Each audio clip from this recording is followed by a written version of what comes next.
Ce matin-là, j'ai appelé des ouvriers pour rénover notre bureau abandonné depuis 2 ans, depuis que mon mari a tragiquement perdu la vie.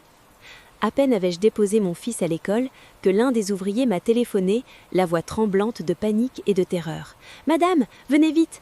Ne venez pas seule. Amenez aussi votre fils. Nous venons de découvrir quelque chose d'horrible ici. » Lorsque mon fils et moi sommes arrivés sur le chantier de rénovation, j'ai été saisie d'un tremblement de choc en voyant ce qu'ils avaient mis au jour. Avant que l'histoire ne commence vraiment, imaginez le soleil qui brillait intensément dans le ciel de la ville ce matin-là, mais l'air froid résiduel de la pluie de la nuit précédente me piquait encore la peau. Sophie resserra son long manteau et ajusta son foulard gris avant de monter en voiture. Elle venait juste de déposer Lucas, son unique fils de 10 ans, à la porte de l'école primaire. Lucas était un enfant silencieux, avec un regard perçant qui observait tout autour de lui, avec une précision que les adultes manquaient souvent. Après avoir fait un signe de la main à son fils qui s'éloignait d'un pas petit mais déterminé, Sophie poussa un long soupir. Le poids sur ses épaules semblait un peu allégé ce matin. Aujourd'hui était un jour crucial. Après 2 années à laisser le bureau d'architecture de son défunt mari à l'abandon, elle avait enfin le courage et les fonds nécessaires pour entamer les travaux. Ce bureau était l'héritage de Julien, son mari décédé dans un accident de la route 2 ans plus tôt. Pendant ces 2 années, Sophie avait vécu dans l'ombre d'une tristesse profonde et d'un traumatisme accablant. Mais elle savait que la vie devait continuer pour Lucas. Elle prévoyait de louer le bureau rénové et d'utiliser les loyers pour financer l'éducation future de son fils. Sophie démarra sa berline et se fraya un chemin à travers les rues de la ville qui commençaient à s'embouteiller. Ses pensées vagabondaient vers les souvenirs de Julien. Julien était un architecte génial, mais extrêmement secret sur les détails de son travail dans les derniers jours avant sa mort. Sophie se rappelait à quel point il passait des nuits entières au bureau, parfois jusqu'au matin, sous prétexte de projets complexes et majeurs. Sa rêverie fut interrompue quand son téléphone sur le siège passager vibra violemment. Le nom de M. Dupont apparut à l'écran. M. Dupont était le contremaître de confiance qu'elle avait embauché pour diriger les travaux. Sophie appuya sur le bouton pour répondre, le saluant chaleureusement. Mais la voix à l'autre bout du fil la fit freiner brutalement. La voix de M. Dupont était paniquée, essoufflée, imprégnée d'une peur viscérale. Il hurlait d'une manière que Sophie n'avait jamais entendue auparavant. Il l'implorait de ne pas venir seule au chantier. Des bruits de chaos en fond sonore, comme des objets lourds qui s'effondraient, amplifiaient l'urgence. M. Dupont insista encore, la voix chevrotante, pour qu'elle récupère Lucas et l'amène avec elle. Cette demande semblait absurde pour Sophie. Pourquoi emmener un enfant sur un site de construction dangereux, surtout dans une telle panique ? Elle essaya de demander ce qu'il se passait vraiment, mais M. Dupont coupa court. Il expliqua qu'il venait de percer le mur du bureau principal de Julien et avait découvert quelque chose d'effrayant et compliqué. Il ajouta qu'il ne pouvait pas y toucher et qu'il y avait un avertissement écrit mentionnant le nom de Lucas. La ligne se coupa soudainement avant que Sophie puisse poser plus de questions. Son cœur battait à tout rompre comme s'il allait exploser de sa poitrine. Son intuition lui criait que ce n'était pas un problème banal comme une fuite de tuyaux ou un court-circuit. Cela avait un lien avec Julien. Sans réfléchir plus longtemps, Sophie fit demi-tour au carrefour le plus proche, ignorant les klaxons furieux des autres conducteurs. Elle accéléra vers l'école de Lucas. Son esprit bouillonnait de peur, de confusion, mais une curiosité brûlante et un instinct protecteur l'emportaient. Arrivée à l'école, Sophie courut vers le poste de sécurité. Essoufflée, elle demanda la permission de récupérer Lucas pour une urgence familiale. Le garde, voyant son visage pâle comme un linge, ne posa pas de questions et appela Lucas de sa classe. Quand Lucas apparut avec son grand sac à dos, il regarda sa mère avec perplexité. Il ne demanda pas pourquoi on le ramenait si tôt, comme s'il sentait la tension émaner de son corps. Sophie prit la main de Lucas fermement et le guida vers la voiture sans un mot. Durant le trajet vers le bureau, Sophie tenta de se calmer. Elle observa Lucas assis tranquillement à côté d'elle. Lucas fixait silencieusement la route par la vitre. Sophie se demandait intérieurement quel secret Julien avait laissé dans ce bureau pour impliquer leur enfant si jeune. Le voyage parut interminable, même si Sophie roulait bien au-dessus de la limite de vitesse. Des images sombres hantaient son esprit. Était-ce une bombe, un cadavre ou un piège tendu par un ennemi d'affaires de son mari ? Ils arrivèrent enfin dans la cour du vieux bâtiment. L'édifice de style colonial, avec sa peinture blanche écaillée par endroits, avait un air sinistre. Le jardin devant était encombré de matériaux comme du sable et des briques, mais ce qui fit dresser les cheveux sur la nuque de Sophie fut le silence oppressant qui régnait. À cette heure, on aurait dû entendre les marteaux, les scies ou les cris des ouvriers. Pourtant, personne n'était visible dans la cour. La porte principale était fermée hermétiquement. Le camion ouvert de l'équipe de rénovation était garé de travers, portes ouvertes, comme abandonné en hâte. Sophie coupa le moteur. Elle se tourna vers Lucas et lui ordonna de rester derrière elle, quoi qu'il arrive. Lucas hocha la tête, obéissant. Ils descendirent de la voiture et s'approchèrent furtivement de la porte latérale, celle que Sophie utilisait quand la principale coinçait. La porte était entrebâillée. Sophie la poussa doucement. Le grincement rouillé des charnières déchira le silence du matin. Une odeur de poussière, de ciment et de moisie assaillit leurs narines. L'intérieur du bureau était en désordre total. Les bâches couvrant les meubles étaient arrachées partout. Sophie avança prudemment à travers les piles de bois de Molly. En approchant de la salle de travail principale, ancien bureau de Julien, Sophie entendit des gémissements étouffés. Elle accéléra le pas, traînant presque Lucas pour qu'il reste près. La scène dans la pièce la fit presque hurler, mais elle se couvrit la bouche pour se retenir. Dans un coin, messieurs Dupont et 3 autres ouvriers étaient assis ligotés au sol. Leur bouche était bâillonnée avec des chiffons sales. Le visage de monsieur Dupont était livide, ses yeux exorbités pointant vers le mur opposé.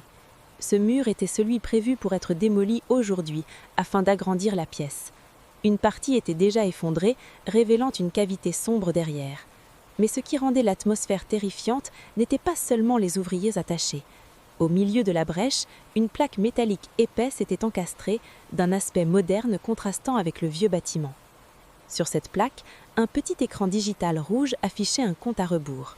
À côté de l'écran, une lentille de verre sophistiquée émettait un fin rayon bleu. Sous la lentille, une phrase en lettres rouges luminescentes venait d'apparaître sur l'écran. Scanner la rétine de Lucas pour annuler le protocole de verrouillage. Sophie trembla violemment. Elle fixa les chiffres sur l'écran.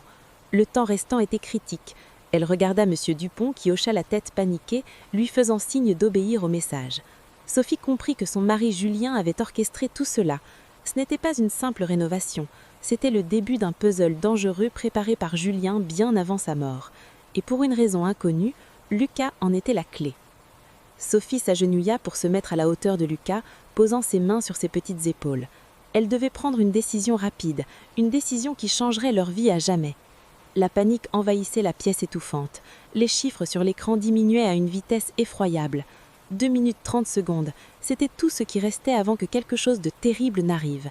Sophie ignorait ce que signifiait ce protocole de verrouillage. Est-ce que le bâtiment exploserait ou toutes les portes se verrouilleraient pour toujours, les enterrant vivants? Elle n'osait pas risquer d'attendre pour le découvrir. Elle devait agir maintenant. Lucas fixait l'appareil étrange sur le mur avec une expression indéchiffrable. L'enfant ne pleurait pas, ne criait pas de peur comme un gamin de son âge. Au contraire, il semblait curieux. Ses yeux clairs fixaient le rayon bleu émanant de la lentille. Sophie inspira profondément, essayant de calmer ses mains tremblantes. Elle ajusta légèrement son foulard pour ne pas obstruer la vue, puis souleva le corps de Lucas. Elle murmura doucement à son oreille, lui demandant de regarder droit dans la lumière bleue sans cligner. Sophie approcha le visage de Lucas de l'appareil. Le rayon bleu scanna l'œil droit de Lucas, puis le gauche.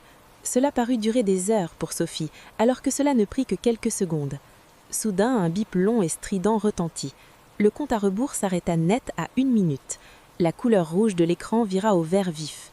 Le message changea pour « Accès accordé ». « Bienvenue, Lucas ».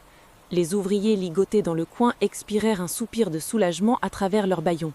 Mais les surprises n'étaient pas terminées. Un bruit mécanique lourd provint de derrière le mur. Le sol sous leurs pieds vibra légèrement. La plaque métallique et les restes du mur glissèrent latéralement avec un mouvement fluide, comme si le mur était une porte automatique d'un centre commercial luxueux, pas un vieux mur de briques. De la poussière tomba des fissures pendant le déplacement, faisant tousser Sophie légèrement tout en protégeant le visage de Lucas. Derrière le mur ouvert se révéla une pièce que Sophie n'avait jamais imaginé exister dans ce bâtiment. La pièce n'était pas immense, peut-être de la taille d'une chambre principale, mais son contenu était stupéfiant. Contrairement à l'extérieur du bureau sale et poussiéreux, cette chambre secrète était immaculée, fraîche et futuriste. Les murs étaient couverts de matériaux insonorisants noirs. D'un côté, des étagères de serveurs informatiques clignotaient frénétiquement. Un système de climatisation dédié maintenait une température basse, faisant frissonner Sophie. Sophie posa Lucas et entra avec hésitation. Elle se sentait comme si elle pénétrait dans un autre monde. Au centre trônait un bureau en verre épais. Sur le bureau, un ordinateur portable fermé et à côté, un coffre-fort transparent contenant des piles de documents et plusieurs disques durs externes. Sophie s'approcha du bureau. Elle sentait la présence de Julien si fortement ici. Le parfum qu'il portait flottait vaguement, peut-être d'un diffuseur automatique encore fonctionnel. Sans qu'on le touche, l'ordinateur portable s'alluma soudain. L'écran clignota brièvement avant d'afficher une vidéo prête à jouer. Le visage qui apparut fit flancher les genoux de Sophie. C'était Julien. Il portait sa chemise bleue habituelle pour le travail. L'arrière-plan de la vidéo était exactement cette pièce où Sophie se tenait maintenant. Sophie porta la main à sa bouche, des larmes commençant à perler au coin de ses yeux. Elle avait tant manqué ce visage, cette voix, ce sourire. La vidéo démarra automatiquement. La voix de Julien résonna claire à travers des haut-parleurs de haute qualité installés dans les coins. Julien regardait droit dans la caméra. Son regard était fatigué, mais empli d'un amour infini. Il commença l'enregistrement en prononçant les noms de Sophie et Lucas. Julien dit que si elle regardait cette vidéo, c'est que le pire scénario qu'il craignait s'était produit. Il n'était plus de ce monde. Sophie avait enfin décidé de rénover ce bureau. Julien expliqua d'une voix grave que sa mort n'était pas un simple accident. Il avait soupçonné sa vie en danger des mois avant le drame. L'accident de voiture qui l'avait emporté avait été anticipé. Julien révéla qu'il avait été impliqué dans un projet massif rempli de fraude et de corruption. Il avait essayé de s'en extraire et de le dénoncer. Mais les gens derrière ce projet étaient puissants et dangereux. Ils avaient menacé la sécurité de Sophie et Lucas si Julien osait parler. Sophie écouta attentivement. Des larmes coulèrent une à une. Elle n'imaginait pas que son mari avait porté un tel fardeau seul. Julien poursuivit dans la vidéo. Il avait falsifié des données et caché les preuves réelles des crimes dans l'endroit le plus sûr. Il avait construit cette pièce secrète en cachette, nuit après nuit, sans que personne ne le sache, même pas Sophie. Il avait installé un système de sécurité biométrique accessible seulement par Lucas, car il savait que les criminels ne soupçonneraient jamais un enfant. Julien donna ensuite un avertissement sévère. Il interdisait à Sophie de contacter la police. Selon lui, le réseau de criminels était vaste et avait des infiltrés dans les forces de l'ordre. Rapporter à la police équivalait à se jeter dans la gueule du loup. Julien supplia Sophie de ne faire confiance qu'à son instinct. Il mentionna aussi qu'une personne très proche de leur famille faisait en réalité partie du complot. Mais avant que Julien ne révèle le nom, la vidéo fut interrompue par une distorsion brève, comme si le fichier était endommagé à cet endroit. Tandis que Sophie fixait encore l'écran, Lucas tira soudain du bord de sa robe. Sophie se tourna et vit Lucas pointer vers M. Dupont, qui avait réussi à se libérer les mains et aidait maintenant les autres ouvriers à se détacher. M. Dupont s'approcha en boitant de Sophie dans la pièce secrète. Son visage trahissait encore la peur, mais ses yeux montraient un respect profond en voyant cette chambre high-tech. M. Dupont raconta alors ce qui s'était passé avant leur arrivée. Il expliqua que quand les ouvriers avaient démoli le mur de séparation, ils n'avaient pas seulement trouvé la plaque de métal et le minuteur. Dans l'étroit espace entre l'ancien et le nouveau mur, ils avaient découvert autre chose, des ossements humains. Le squelette était coincé en position debout, caché derrière une couche de briques. M. Dupont, tremblant, tendit une montre qu'il avait prise sur le squelette à Sophie. Sophie la prit avec des mains tremblantes. C'était une montre en cuir usé et moisi. Elle la retourna et vit les initiales gravées au dos. Ce n'étaient pas les initiales de son mari, c'étaient les initiales d'un sous-traitant qui avait travaillé avec la firme et avait été déclaré disparu mystérieusement 2 ans avant la date de la mort de Julien. Sophie réalisa que ce bureau n'était pas seulement un lieu de travail, mais aussi un tombeau et une scène de crime. La tension dans la pièce atteignit le paroxysme. Sophie comprit qu'elle avait été absorbée dans un tourbillon de problèmes bien plus grand qu'une simple rénovation. Elle regarda Lucas qui observait les chiffres sur les serveurs. Son fils était la clé de tout cela, et maintenant leur vie était en jeu. Le message de Julien résonnait clairement dans sa tête. Ne fais confiance à personne. Sophie copia rapidement les données de l'ordinateur sur une clé USB trouvée sur le bureau, puis éteignit l'écran. Elle devait sortir de cet endroit avant que quiconque d'autre ne le découvre.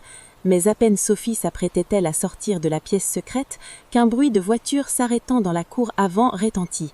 Le claquement de porte de voiture brisa le silence du matin. Des pas approchaient de la porte latérale encore ouverte. Le cœur de Sophie s'emballa à nouveau. Qui arrivait? La police? Ou précisément les gens dont Julien avait parlé? Sophie fit signe à M. Dupont et Lucas de se taire. Tous retinrent leur souffle, attendant la silhouette qui émergerait au seuil de la porte. Les pas se faisaient plus nets, résonnant sur le sol carrelé du carrelage avant, couvert de poussière et de sable. Sophie fit un geste ferme à M. Dupont et Lucas de rester immobiles. Elle appuya sur un bouton du panneau mural, espérant que la porte secrète se ferme vite et cache la salle des serveurs et l'effrayant squelette. Mais le mécanisme était lent, émettant un bourdonnement doux qui semblait assourdissant pour Sophie en cet instant. Réalisant que le temps jouait contre elle, Sophie décida de prendre un risque. Elle ajusta son foulard légèrement ébouriffé, inspira profondément pour calmer son cœur affolé, puis sortit de la brèche du mur juste avant que la porte ne se referme complètement. Elle se planta devant le mur, qui paraissait normal à nouveau, essayant d'afficher un visage calme comme si de rien n'était. La silhouette apparut au seuil de la pièce. La lumière du soleil extérieur dessinait sa silhouette athlétique en contre-jour. L'homme entra nonchalamment, portant un sac plastique blanc qui dégageait une odeur appétissante. C'était oncle Antoine, l'ami de longue date de Julien et celui que Sophie considérait comme un frère protecteur pour leur famille depuis 2 ans. Antoine portait une chemise batik à manches longues, impeccable, et un pantalon sombre. Son apparence était toujours soignée, comme celle d'un homme d'affaires prospère. Un large sourire illumina son visage quand il vit Sophie debout là. Il leva haut le sac plastique avec un geste humoristique, comme pour briser la tension palpable dans l'air. Antoine salua de sa voix baryton chaleureuse et familière. Il demanda pourquoi les travaux étaient arrêtés et l'atmosphère si silencieuse. Il expliqua qu'il passait par là après une réunion de projets proches et avait pensé acheter le petit déjeuner pour les ouvriers et des friandises pour Lucas. Sophie força un sourire, même si ses lèvres étaient raides. Elle s'approcha d'Antoine, essayant de l'éloigner de la zone du mur secret. Elle prétexta qu'il venait de découvrir un problème structurel fragile et qu'elle avait ordonné aux ouvriers de faire une pause pour la sécurité. Elle s'efforça de paraître naturelle, cachant le fait qu'un immense secret menaçant sa vie se trouvait derrière son dos. Antoine hocha la tête comme s'il comprenait, mais ses yeux perçants balayaient la pièce avidement. Son regard s'attarda un instant sur les débris dans le coin, puis sur le visage de M. Dupont qui se tenait rigide derrière Sophie. M. Dupont, tenant encore une pelle serrée, suait à grosses gouttes. Antoine demanda d'un ton légèrement changé, plus bas et inquisiteur, quel était exactement ce problème structurel dont parlait Sophie. Il offrit son aide pour vérifier, arguant de ses décennies d'expérience en construction. Ses pas avancèrent lentement vers le mur où était cachée la pièce secrète. Sophie paniqua intérieurement, mais elle se contint. Elle bloqua le chemin d'Antoine avec son corps. Elle dit que ce n'était pas nécessaire car elle avait déjà appelé un expert en structure indépendant et que la zone était dangereuse en raison d'un risque d'effondrement. Antoine s'arrêta. Il la fixa intensément. Son sourire s'effaça progressivement, remplacé par une expression neutre difficile à déchiffrer. L'atmosphère devint lourde et oppressante. Seul le bruit de la poussière tombant et leur respiration se faisait entendre. Sophie sentait qu'Antoine pouvait lire dans ses pensées, comme s'il savait qu'elle cachait quelque chose derrière ce mur. Au pic de la tension, Lucas surgit soudain de derrière M. Dupont. L'enfant avança lentement vers sa mère. Le visage de Lucas était impassible, mais ses yeux étaient fixés vers le bas, précisément sur les pieds d'oncle Antoine. Lucas tira doucement sur le bord de la robe de Sophie, un geste habituel quand il voulait murmurer quelque chose d'important. Sophie se pencha légèrement, approchant son oreille de la bouche de Lucas, tout en gardant un œil vigilant sur les mouvements d'Antoine. Le murmure de Lucas fut si bas, mais son effet fut comme un coup de foudre en plein jour pour Sophie. Lucas chuchota que les chaussures d'oncle Antoine étaient identiques à celles du méchant aperçu brièvement dans la vidéo de papa. La mémoire photographique de Lucas fonctionnait avec une précision infaillible. Dans la vidéo de Julien, une ombre d'une personne était visible en arrière-plan. Seule la partie des pieds avait été capturée par un reflet dans une vitre d'armoire. Des chaussures en cuir marron foncé avec une petite tache rouge sur la semelle latérale. Sophie jeta un coup d'œil rapide aux chaussures d'Antoine. En effet, il y avait une tache rouge vague que quelqu'un d'ordinaire pourrait prendre pour de la boue. Mais pour Lucas, qui se rappelait les détails visuels à la perfection, c'était une preuve irréfutable. Le sang de Sophie bouillonna. L'homme qu'elle avait cru être un allié, qui apportait des jouets à Lucas et lui donnait des conseils financiers après la mort de Julien, était en réalité le même que Julien avait mentionné dans sa vidéo. Antoine n'était pas un ange gardien, c'était un loup déguisé en mouton, et son arrivée soudaine n'était pas un hasard. Antoine surveillait sûrement les activités au bureau. Peut-être avait-il posé des micros ou avait des espions dans les environs. Antoine était venu pour s'assurer que les secrets de Julien restaient enterrés pour toujours. Sophie se redressa, luttant pour cacher le choc qui la secouait. Elle voyait maintenant Antoine non plus comme un allié, mais comme une menace réelle. Elle devait le faire partir ou au moins gagner du temps. Sophie feignit de regarder sa montre et dit qu'elle devait vite aller chercher le professeur de soutien de Lucas. Elle invita Antoine à sortir et discuter dans un café, car l'endroit était trop poussiéreux et malsain pour Lucas. Mais Antoine ne bougeait pas. Il resta planté là, fixant Sophie avec un regard froid. Il dit doucement qu'il ne partirait pas avant de voir ce qui se cachait derrière ce mur. Son instinct de criminel fonctionnait. Il savait que Sophie mentait. La tension dans le bureau étouffant se transforma en confrontation ouverte. Le sourire amical qui ornait habituellement le visage d'Antoine avait disparu, remplacé par un regard froid et calculateur. Il ignora l'invitation de Sophie et avança agressivement. Il poussa l'épaule de Sophie doucement pour qu'elle s'écarte. Sophie recula stupéfaite par cette brutalité inédite de l'ami de son défunt mari. Antoine se dirigea vers le mur de la pièce secrète. Il tapa dessus avec son poing, cherchant une faille ou un son différent. Sophie cria pour l'arrêter, affirmant qu'il y avait une fuite de gaz dans cette zone qui pouvait exploser à tout moment. Ce mensonge sonnait désespéré. Antoine ria sarcastiquement, un rire qui fit frissonner Sophie. Il se tourna vers elle et dit qu'il connaissait Julien mieux que personne. Julien ne tolérerait pas une fuite de gaz dans son bureau. Julien était un perfectionniste. Antoine était convaincu que Julien cachait quelque chose ici. Quelque chose qu'il cherchait depuis 2 ans.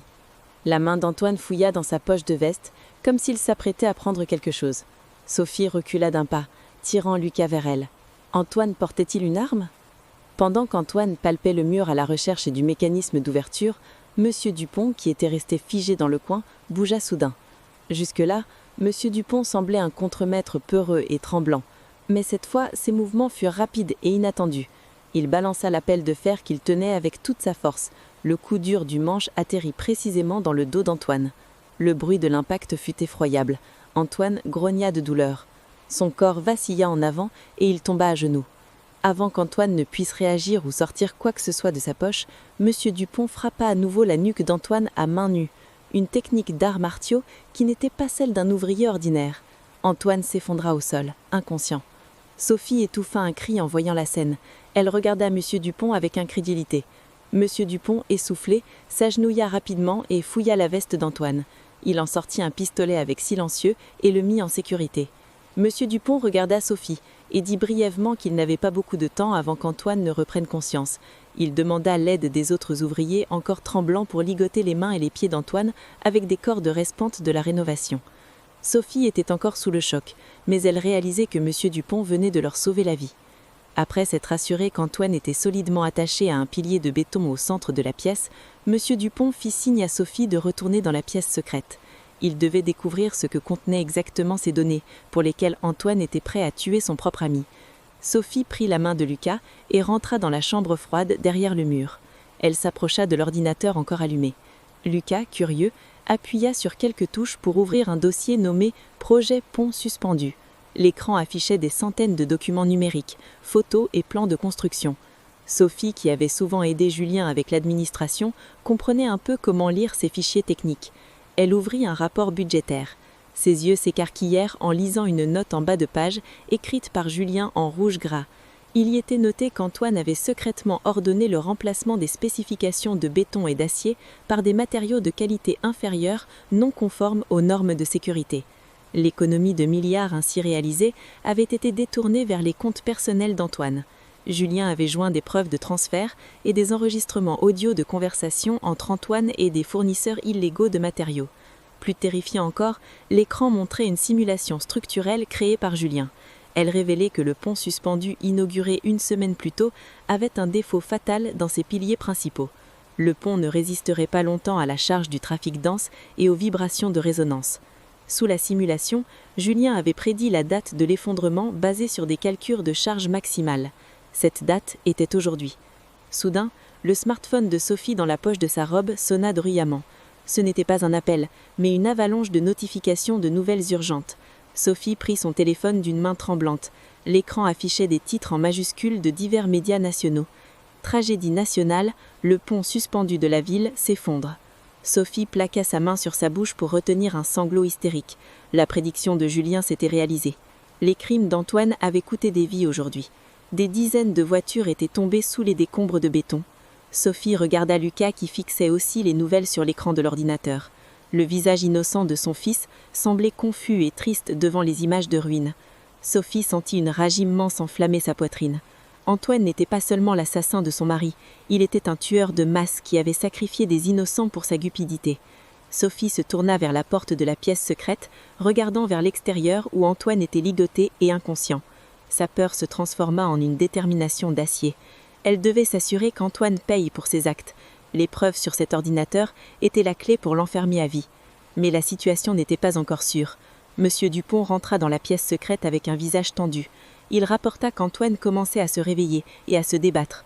Pire encore, par la fente de la fenêtre, il avait vu 2 voitures noires inconnues entrer dans la cour du bureau. Ce seraient sûrement les sbires d'Antoine qui venaient en renfort parce que leur patron n'avait pas donné de nouvelles. Ils étaient cernés.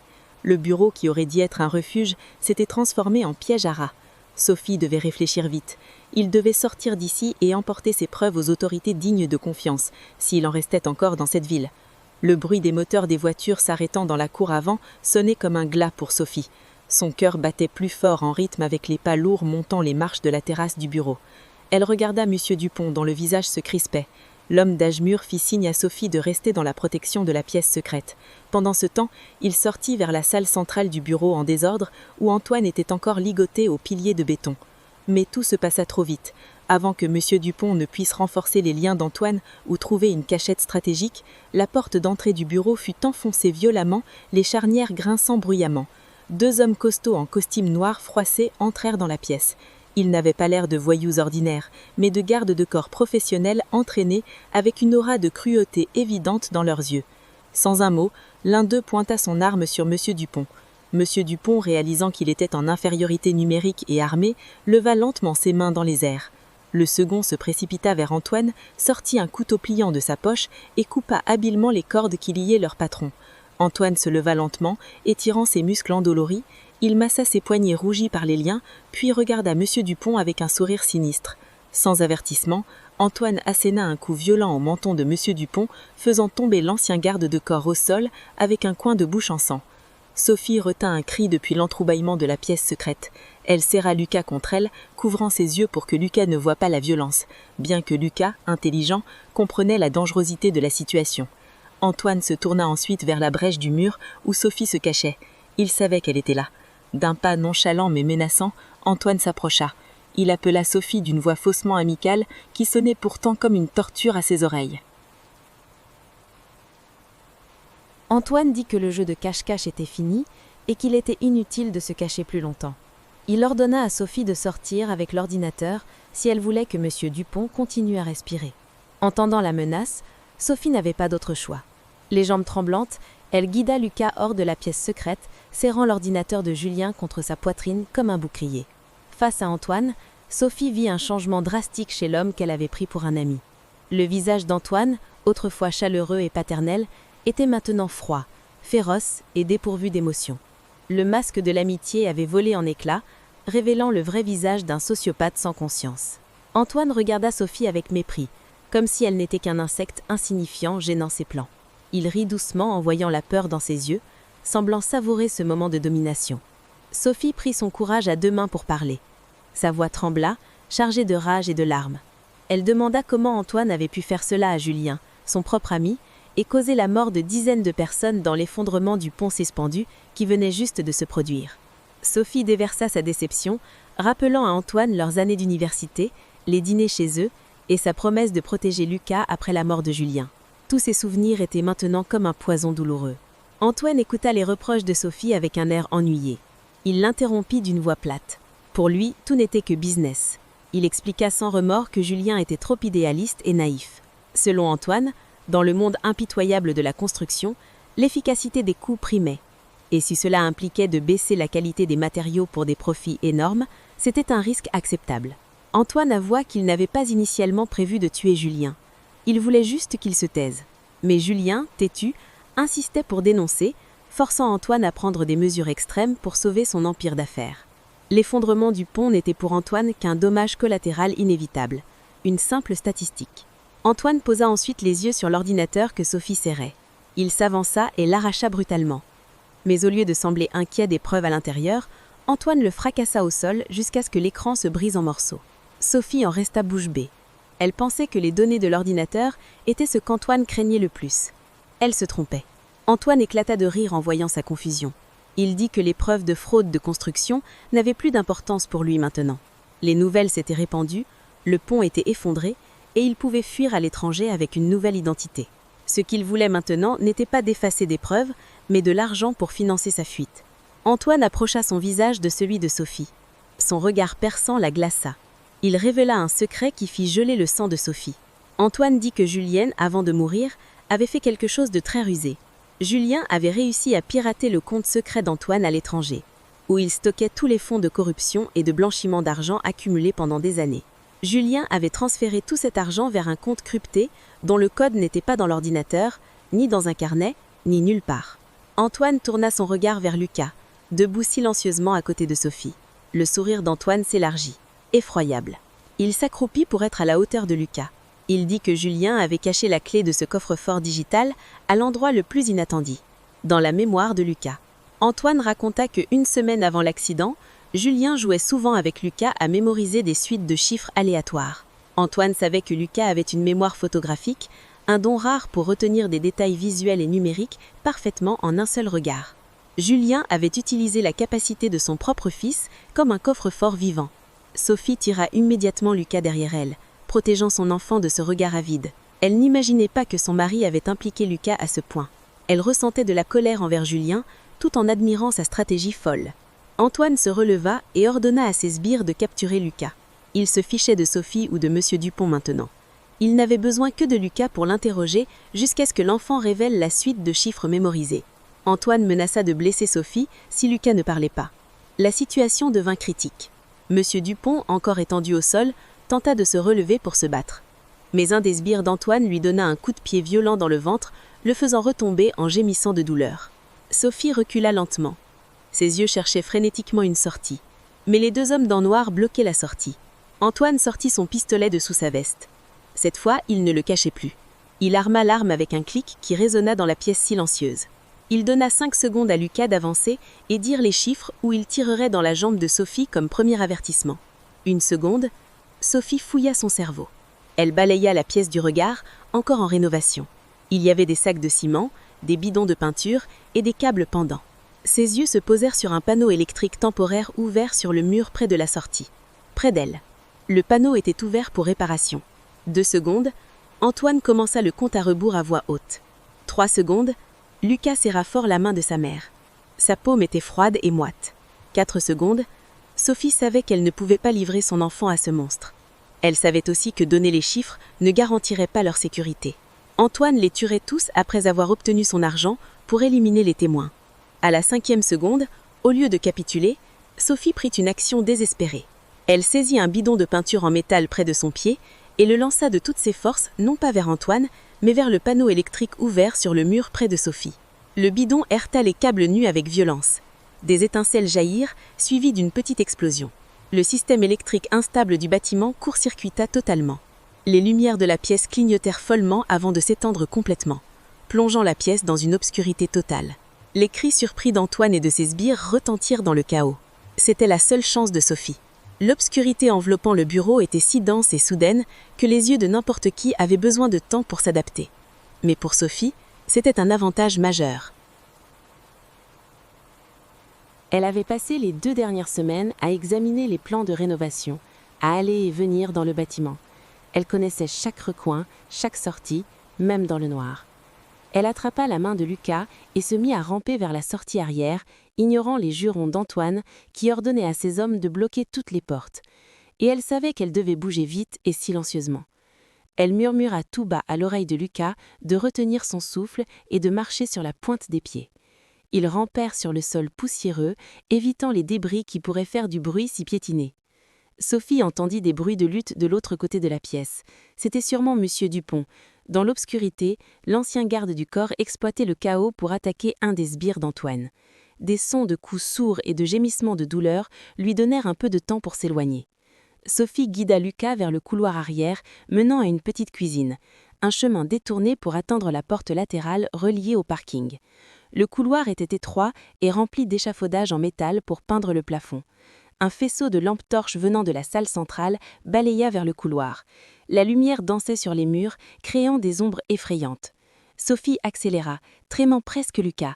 Son souffle était lourd, sa poitrine oppressée par la peur, mais elle forçait ses jambes à avancer. Soudain, Lucas trébucha sur un bidon de clous au sale. Le bruit métallique résonna bruyamment dans le silence du couloir. Le faisceau de lampes torches se dirigea immédiatement vers eux. Des pas de course approchèrent. « C'est eux, dans le couloir arrière !» cria un des sbires d'Antoine. Sophie abandonna la discrétion. Elle tira la main de Lucas et courut à pleine vitesse. Elle poussa une échelle pliante en aluminium au milieu du chemin pour la faire tomber en travers, espérant retarder les poursuivants de quelques secondes. Ils atteignirent la cuisine. La porte arrière était verrouillée. Sophie fouilla les poches de sa robe pour la clé de secours qu'elle portait toujours, mais ses mains tremblaient trop. Les pas des poursuivants se rapprochaient. Désespérée, Sophie saisit un extincteur accroché au mur. Sans réfléchir, elle fracassa le lourd cylindre contre la vitre de la fenêtre de la cuisine. Le verre vola en éclats.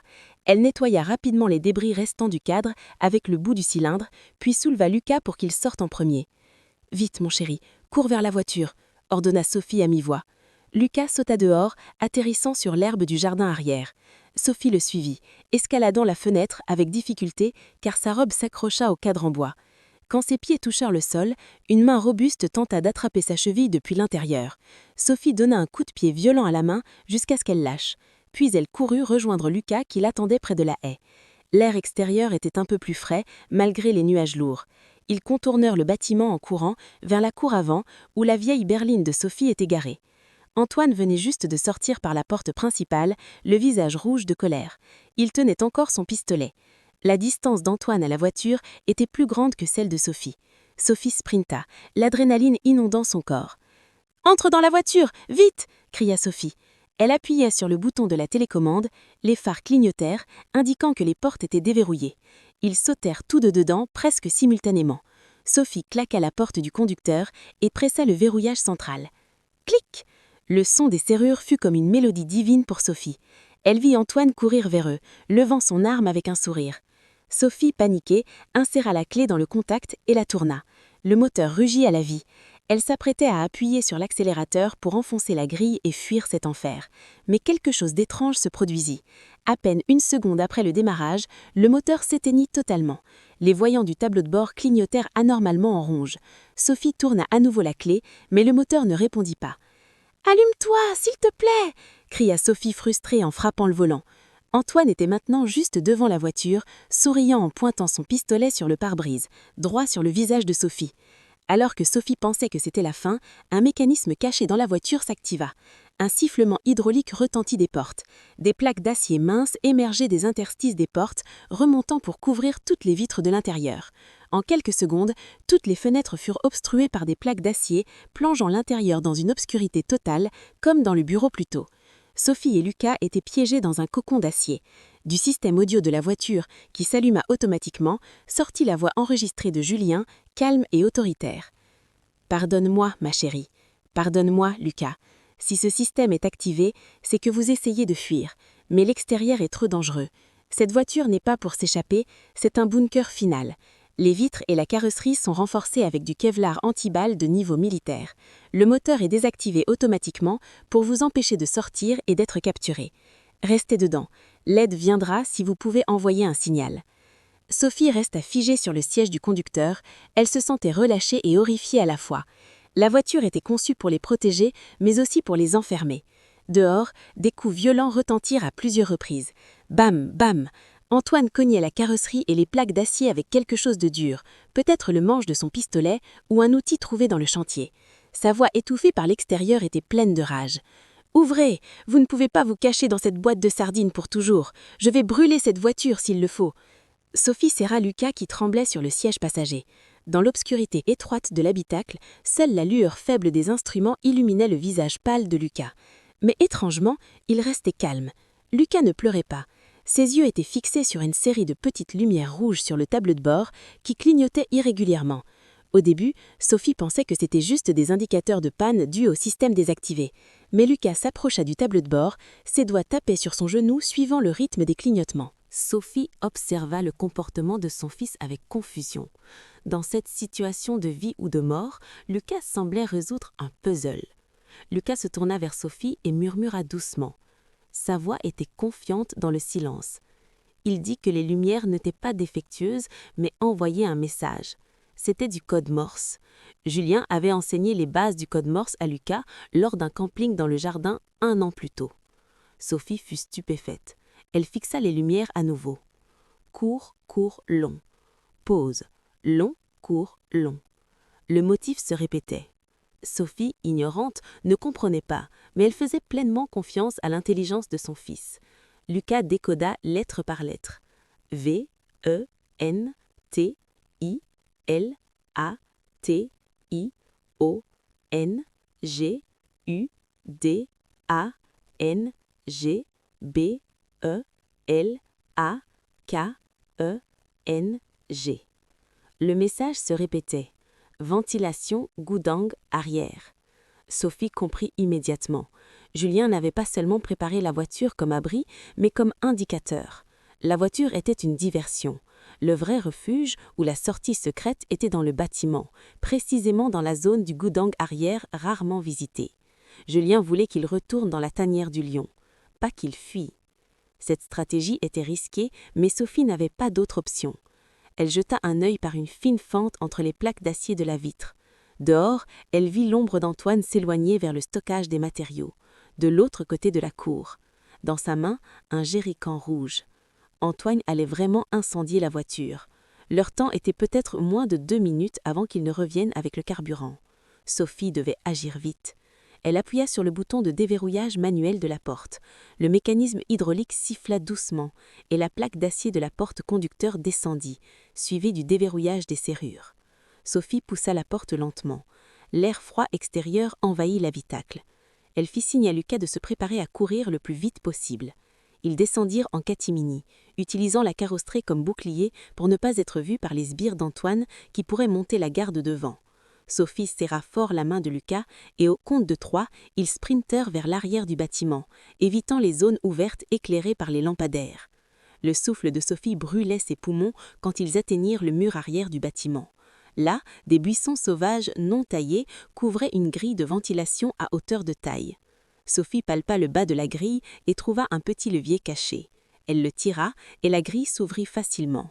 C'était une porte d'urgence camouflée. Julien était vraiment un génie. Sans perdre de temps, Sophie aida Lucas à grimper dans le conduit sombre et étroit. Sophie suivit, refermant la grille juste au moment où elle entendit le cri d'Antoine de la cour avant. Apparemment, Antoine avait réalisé que la voiture était vide.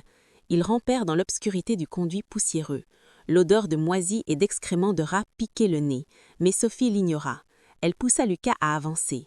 Le conduit n'était pas trop long et débouchait sur une pièce plus large. Ils sortirent du ventilateur et roulèrent sur un sol en bois dur. Sophie se releva vite et alluma sa petite lampe torche. Ils étaient dans le goudang arrière, une vieille salle d'archives pleine d'armoires métalliques rouillées et de cartons usés. Cette pièce était au 2e étage à l'arrière, l'endroit le moins visité pendant la rénovation. Sophie se sentit un peu soulagée d'être rentrée sans être repérée. Mais ce soulagement fut éphémère. Soudain, les lumières principales du goudang s'allumèrent vivement, forçant Sophie et Lucas à plisser les yeux. À l'autre bout de la pièce, assis nonchalamment sur une pile de cartons, quelqu'un les attendait. C'était M. Dupont. Sophie faillit crier son nom avec soulagement, pensant que l'aide était arrivée. Elle croyait que M. Dupont avait échappé aux sbires d'Antoine et s'était caché ici aussi. Mais ses pas s'arrêtèrent net quand elle vit ce que tenait M. Dupont. M. Dupont brandissait un revolver argenté dans sa main droite, le canon pointé droit sur la poitrine de Sophie. Son apparence était débraillée, son visage tuméfié et ses vêtements déchirés des combats précédents. Mais son regard était perçant et froid, très différent de celui du contremaître qu'elle connaissait. Plus de respect ou de peur, juste un calcul glacial. Sophie recula d'un pas, tirant Lucas derrière elle. Elle demanda d'une voix tremblante « Que signifie tout cela ?» M. Dupont sourit de travers, un sourire trahissant une amertume profonde. Il descendit lentement de la pile de cartons et s'approcha, gardant son arme pointée. M. Dupont révéla enfin son jeu. Il avoua qu'il n'était pas un simple contremaître. 10 ans plus tôt, il était le chef de sécurité personnel de Julien quand la firme d'architecture était au sommet. Monsieur Dupont raconta d'une voix montante d'émotion.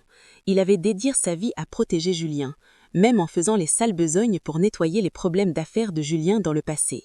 Mais quand Julien avait décidé de disparaître et de simuler sa mort, il n'avait pas emmené Dupont avec lui. Il l'avait abandonné sans indemnité décente, le laissant lutter comme ouvrier pendant 2 ans. Dupont se sentait trahi. Il estimait avoir droit à une part de la fortune cachée de Julien. Sophie fut choquée par cette confession. Elle ignorait ce côté sombre de son mari. Monsieur Dupont continua qu'il avait soupçonné la rénovation depuis le début. Il s'était délibérément porté comme contremaître pour fouiller et trouver où Julien avait planqué ses actifs. Et cette nuit, il avait enfin la réponse. La réponse n'était pas dans le mur, ni dans l'ordinateur, mais dans la tête de Lucas. Monsieur Dupont savait pour le code. Il avait entendu la conversation d'Antoine plus tôt avant de s'échapper de la salle centrale. Monsieur Dupont posa un ultimatum. Il se fichait d'Antoine ou Dupont effrondé. Il voulait juste l'argent. Il exigea que Sophie lui remette Lucas. Il promit de l'emmener, de le forcer à ouvrir le compte, de prendre sa part, et puis de libérer Lucas. Si Sophie refusait, il n'hésiterait pas à la tuer ici et prendre Lucas de force. Cette situation était pire que la précédente. Sophie était coincée entre 2 prédateurs. Antoine, le tueur dehors, et Dupont, le traiteur dedans. L'ennemi intérieur était bien plus mortel, car il connaissait nos faiblesses. Le goudang d'archives silencieux ressemblait maintenant à un champ de bataille prêt à exploser. Sophie se figea. La sueur froide coulait sur ses tempes. Devant elle, Monsieur Dupont avec son pistolet, son visage durci par la vengeance et la cupidité. Derrière Sophie, le conduit de ventilation était une impasse. La seule sortie était la grande porte de bois de l'autre côté verrouillée, de l'extérieur, ou l'écalé d'urgence menant au toit. Sophie tenta de négocier. Elle supplia Dupont de se rappeler que Lucas ne savait rien de leur passé. Lucas n'était qu'un enfant innocent. Monsieur Dupont secoua la tête. Il dit que les péchés du père se retombaient. Sur le fils. Il était trop vieux pour être ouvrier à vie. Il avait besoin de sa retraite cette nuit même. Monsieur Dupont avançait, sa main tendue pour arracher Lucas des bras de Sophie. Lucas se bâtissant, serrant fort la robe de sa mère. L'instinct maternel de Sophie explosa. Même sans armes, elle était prête à graffer ou mordre Dupont s'il touchait son enfant. Mais avant que la main de Dupont atteigne Lucas, la grande porte de bois du goudang vola en éclats de sous une rafale de balles. Le bruit des tirs assourdissants remplit les oreilles. Des éclats de bois volèrent partout.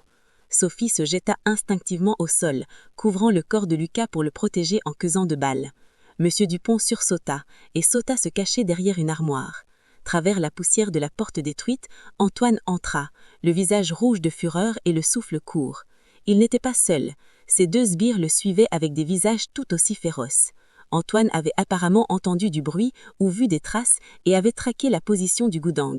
Il fixa Monsieur Dupont avec un regard assassin. Antoine hurla de rage, traitant Dupont de race sournois. Antoine savait que Dupont voulait prendre Lucas pour lui seul. Maintenant, 3 camps se rencontraient dans cette pièce étroite. Sophie et Lucas comme proie, au milieu, Antoine comme prédateur principal à l'entrée et Monsieur Dupont comme prédateur opportuniste dans le coin. La situation devint un face-à-face tendu. Antoine pointa son arme sur Dupont et Dupont sur Antoine. Les sbires d'Antoine se préparèrent à tirer. Antoine rit avec dédain. Il offrit un dernier marché à Dupont. Se rendre maintenant et mourir vite, ou résister et mourir lentement. Dupont, déjà trop impliqué, refusa de reculer. Il savait qu'Antoine n'épargnerait aucun témoin. C'était un combat à mort. « Prenez l'enfant !» hurla Antoine à ses hommes. Les 2 hommes en noir avancèrent vers Sophie. Monsieur Dupont vit sa chance s'envoler si les sbires attrapaient Lucas. Sans avertissement, Dupont tira, non sur Antoine, mais sur un des sbires approchant Lucas. L'homme grogna et tomba, tenant son épaule. Le chaos éclata. Antoine riposta vers Dupont. Les détonations emplirent la pièce étroite, les échos assourdissants. Et Sophie savait que c'était leur seule opportunité. Au milieu de l'échange de tirs entre Antoine et Dupont, l'attention des criminels était divisée. Sophie tira la main de Lucas et rampa vite sur le sol, utilisant les armoires d'archives comme couverture. Ils se dirigèrent vers le coin où une échelle en fer spiralée menait au toit. Une balle perdue frappa le mur près de la tête de Sophie, projetant de la poussière de ciment sur son visage. Mais elle ne s'arrêta pas. Elle poussa Lucas à monter l'échelle en premier. « Vite, mon chéri, ne regarde pas en bas !» cria Sophie au milieu des sifflements de balles. Dupont, acculé par le nombre, tenta une ruse. Il vit Sophie et Lucas fuir. Au lieu de les protéger, Dupont tira vers l'échelle visant la jambe de Sophie pour les arrêter et les utiliser comme monnaie d'échange. La balle de Dupont rata, heurtant la rambarde de l'échelle en fer, criant des étincelles juste devant le visage de Sophie. Antoine vit cela et profita de la distraction de Dupont. Antoine tira 2 fois. Une balle toucha la cuisse de Dupont, le faisant tomber en hurlant de douleur. Son arme glissa de sa main. Avec Dupont neutralisé, Antoine reporta son attention sur Sophie qui atteignait presque le haut de l'échelle. Antoine courut pour les poursuivre, montant les marches en fer avec des pas lourds. « Ne fuyez pas, Sophie, il n'y a pas d'issue là-haut !» Son cri résonna. Le bruit de ses pas sur le métal sonnait comme un compte à rebours mortel approchant. Sophie et Lucas atteignirent la porte du toit. Sophie poussa de toutes ses forces la lourde porte en fer jusqu'à ce qu'elle s'ouvre. Le vent nocturne violent les frappa au visage. Ils se précipitèrent sur le toit spacieux et vide. Sophie se retourna vite et tenta de bloquer la porte, mais il n'y avait pas de verrou extérieur. Elle chercha quelque chose pour caler, mais le toit était nu, sauf une grosse unité de climatisation au centre. Ils coururent au bord du bâtiment, espérant une échelle de secours extérieure. Mais rien. Ce vieux bâtiment n'avait pas les normes de sécurité modernes. Ils étaient piégés en hauteur. 4 étages les attendaient s'ils sautaient imprudemment. Sophie serra Lucas, dos au parapet bas. Ils étaient vraiment acculés. La porte du toit s'ouvrit violemment. Antoine émergea seul. Ses sbires géraient probablement Dupont en bas. Antoine avança lentement vers eux, un sourire victorieux aux lèvres. Il leva son pistolet, le pointant droit sur la tête de Lucas. Son souffle était encore haletant, mais sa main ferme. « C'est fini, Sophie, » dit Antoine froidement. « Donne-moi le code ou je jette ton fils du toit tout de suite, comme s'il avait glissé en jouant. Tragique, non ?» Lucas, qui était resté silencieux, se détacha soudain des bras de sa mère. Il avança d'un pas, facing Antoine sans peur. Les yeux de l'enfant fixèrent intensément le ciel nocturne sombre au-dessus d'eux, puis Antoine. La bouche de Lucas murmura une série de mots étranges. « Alpha Sierra 9, exécution protocole ciel », murmura Lucas en boucle. Antoine fronça les yeux, confus. « De quoi parles-tu, petit fou ? Dis les chiffres du compte. » Mais avant qu'Antoine n'avançât plus, un grondement bas retentit autour du bâtiment. Le son, d'abord doux comme une abeille, devint vite un rougissement de vent. De l'obscurité nocturne, des côtés du bâtiment, des points de lumière bleue s'allumèrent. Un par un, des dizaines de drones quadricoptères de la taille d'une assiette montèrent en l'air, planant autour du toit comme un essaim d'oiseaux de fer furieux. Le vent des hélices souleva la poussière et fit flotter la veste d'Antoine. La lumière bleue des drones se focalisa sur Antoine, l'aveuglant et le forçant à reculer en couvrant ses yeux. C'était le système de défense ultime préparé par Julien. Un système lié à la clé dans le cerveau de Lucas, non seulement pour ouvrir un coffre, mais pour activer l'arme unique capable de réciter sans contact physique. Antoine resta bouche bée, son pistolet tremblant. Il n'affrontait plus une veuve et un enfant, il affrontait l'héritage technologique de Julien ressuscité des morts pour protéger sa famille. Lucas se tenait droit au milieu des lumières bleues, ressemblant à un petit commandant menant ses troupes. Sophie regarda son fils avec admiration. Le combat n'était pas terminé, mais pour la première fois cette nuit, le vent de la victoire soufflait vers eux. Le vent nocturne sur le toit hurlait fort, agitant le bord du soulard de Sophie et la chemise froncée d'Antoine. Le grondement des dizaines de drones planant autour d'eux créait une atmosphère surréaliste, comme s'ils étaient au milieu d'un tour de film de science-fiction. La lumière bleue des appareils se concentrait sur un point, la silhouette d'Antoine, livide. L'homme qui se sentait invincible quelques secondes précédemment semblait rapetissé sous l'intimidation de cette technologie inconnue.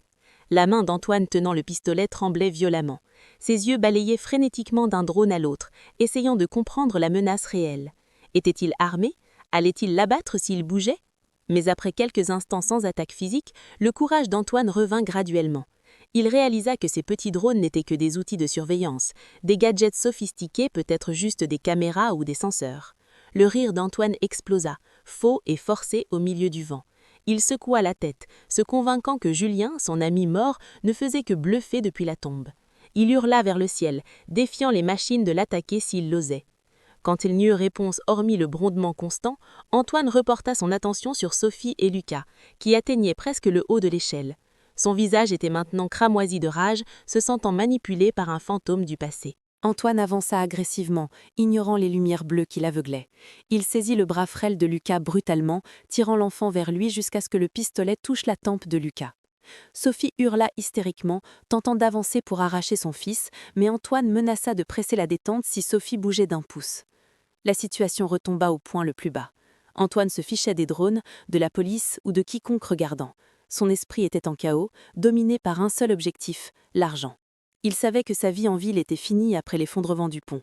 Le seul billet pour sa liberté était les fonds cachés dont le code était dans la tête de Lucas. Sans cet argent, il pourrirait en prison ou serait traqué par les investisseurs obscurs dont il avait détourné les fonds. Avec un souffle haletant, puant le tabac et la sueur de peur, Antoine aboya sur Lucas, droit au visage. Il exigea les chiffres immédiatement. Il sortit son smartphone de la main gauche tremblante, ouvrant une app de banque offshore prête. L'écran s'alluma dans l'obscurité, montrant un champ vide attendant le code d'autorisation de transfert. Antoine donna 10 secondes. Si Lucas ne parlait pas, il jura de les jeter tous deux du toit et de trouver un autre moyen de craquer le compte, même s'il savait que c'était impossible. Sophie fixa les yeux de Lucas. Elle n'y vit pas la peur paralysante d'avant. Elle vit une étrange sérénité, comme si Lucas savait quelque chose que les adultes ignoraient. Lucas hocha la tête doucement à sa mère, un signe subtil disant que tout irait bien. Sophie, le cœur brisé mais pleine de foi en le plan de son défunt mari, hocha la tête en retour. Elle dit à Antoine d'une voix rauque de ne pas blesser son enfant et que Lucas donnerait ce qu'il voulait. Antoine sourit largement, se sentant vainqueur. Il approcha l'écran de son téléphone du visage de Lucas, ses doigts prêts à taper. Lucas inspira profondément, puis commença à réciter une suite de chiffres d'une voix forte et claire, couvrant le vent. 2, 7, 0, 5, 1, 9, 8, 8. Lucas posa. Antoine tapa vite les chiffres, ses yeux brillaient d'avidité. « Continue, quoi d'autre ?» pressa Antoine impatiemment. Lucas poursuivit. 4, 0, étoile. Antoine fronça les sourcils un instant à cette fin inhabituelle, mais sa cupidité balaya tout doute. Il appuya sur Entrée avec son pouce tremblant d'excitation. Il imaginait la notification de solde entrant qui sauverait sa vie. Il s'imaginait assis dans un jet privé vers une île tropicale, laissant tout ce chaos derrière. Mais les secondes passèrent sans que la notification de transfert réussi n'apparaisse. Au contraire, l'écran du téléphone d'Antoine clignota en noir, puis afficha une icône de crâne rouge tournoyant. Le téléphone émit un hurlement strident, douloureux pour les oreilles, comme un modem cassé amplifié 10 fois. Antoine paniqua. Il essaya d'éteindre le téléphone, mais le bouton d'alimentation ne marchait pas. Soudain, le bourdonnement des drones changea de ton, plus aigu. Simultanément, les drones pivotèrent, ne visant plus Antoine, mais projetant des lasers vers les gratte-ciels environnants du bureau. Sophie se tourna vers la ville et resta bouche bée. De l'autre côté de la rue, un centre commercial avait un écran géant vidéo qui affichait habituellement des pubs de beauté. L'écran vira au statique, puis montra le visage d'Antoine en gros plan. Ce n'était pas un enregistrement ancien, c'était une diffusion en direct des caméras des drones devant le visage d'Antoine en ce moment. Pas seulement un écran, mais un par un, les écrans géants des autres bâtiments autour de la place centrale changèrent. Le visage d'Antoine paniqué, tenant un pistolet sur le toit, était maintenant affiché partout en ville, vu par des milliers de passants ou coincé dans les embouteillages. Plus effroyable pour Antoine, le son de son téléphone qui avait tenté le transfert avait activé un fichier audio stocké sur le serveur cloud de Julien. La voix d'Antoine confessant ses crimes dans le bureau plus tôt. Sa confession sur la corruption du béton du pont, le meurtre de Julien et son plan de fuite résonnaient maintenant via les haut-parleurs publics de la ville, piratés par le virus de Julien. C'est moi qui ai coupé les freins de la voiture de Julien. L'effondrement du pont n'est pas mon problème. J'ai besoin de cet argent. La voix d'Antoine tonnait, fracassant la nuit, devenant la confession la plus publique de l'histoire de la ville. Antoine recula chancelant, les yeux écarquillés fixant son propre visage géant sur l'écran d'en face. Il vit les gens dans les rues en bas s'arrêter, pointant du doigt le toit où ils se tenaient. Les sirènes de police, qui sonnaient faiblement de loin, approchaient maintenant de toutes les directions avec un volume augmentant. Les chiffres récités par Lucas n'étaient pas un code bancaire. C'était le code d'exécution d'un virus cyber kill switch conçu par Julien pour prendre le contrôle des réseaux publics et diffuser la vérité au moment critique. « Qu'as-tu fait » hurla Antoine à Lucas, sa voix brisée par le désespoir. Il fracassa son téléphone au sol en morceaux. « Tu as détruit ma vie, toi et ton père maudit. » Antoine perdit la raison. Son argent perdu, sa réputation en miettes, et maintenant le monde entier savait qu'il était un meurtrier. Pas d'endroit pour fuir. Sa peur se transforma en rage destructrice aveugle. S'il devait tomber, il ne tomberait pas seul. Il pointa à nouveau son pistolet sur Sophie et Lucas.